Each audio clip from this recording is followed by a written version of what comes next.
দুইটা চারটে বক্তা এর আগে পার হয়ে গেছে, কি কথা ঠিক না?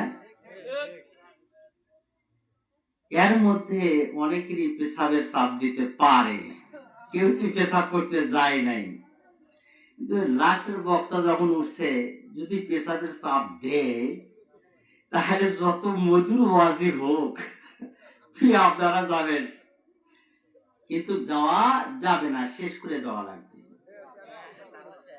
যদি কেউ পেশাব করবে যাবার চায় বলবে যে তুই জুতে থুয়ে যা,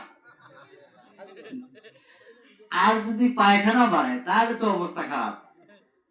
পায়খানা বাড়লে হাগাও বাগে মানে না, বাগা কি কথা আছে না, যত মধুর ওয়াজি হোক পায়খানা বাড়াইলে আর আর রক্ষা নাই, থো ওয়াজ যাই আগে লেট্রিনে, এর মতো শান্তি আর নাই, কথা ঠিক না? আমি আসতেছিলাম মাহফিলের দিকে, এক মা বলতেছেন যে হুজুর মেয়ে মানুষের একটু বেশি বেশি ওয়াজ করবেন, এখানে তো বেশি বাড়ির উপরে, মেয়ে মানুষের জন্য একটু বেশি ওয়াজ করবেন। বেশ ভালো কথা, মেয়ে মানুষের জন্য তো বেশি ওয়াজ করার দরকার, তো পুরুষ মানুষের জন্য কম করার দরকার। কিন্তু অনেক মা আছেন তার সাথে বোনও কিন্তু আছেন, আছে না? মাও আছে তার সাথে বোনও আছে। তো প্রথমে মা করে কথা একটু বলা যায়। অনেক মায়েরা আছেন,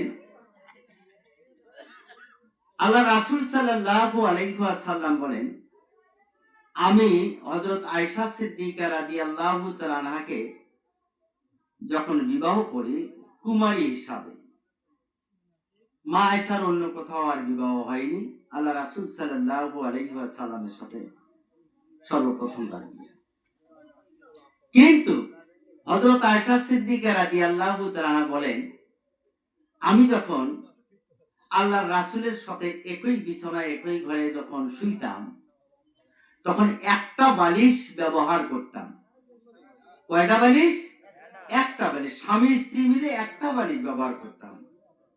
যে ধন দৌলত ছিল না ঘরের ভিতরে, কিন্তু মহব্বত দিয়ে ঘরটা ভরা ছিল, স্বামী স্ত্রীর একটা মহব্বত, এই মহব্বতের ঘরটা ভরা ছিল। এখন আমরা এমন অবস্থা হয়ে গেছে আমাদের দেশে যে স্বামী স্ত্রীর মহব্বত তো দূরের কথা, দুই একটা কথায় ঝগড়া বেড়ে যায়। এই ঝগড়া বাঁধানো যাবে না, স্বামী স্ত্রী ঘরের মধ্যে যদি মহব্বত না থাকে ওই ঘরের ওই সংসারের উন্নতি হবে না, দুইজনের মিল মহব্বত থাকতে হবে।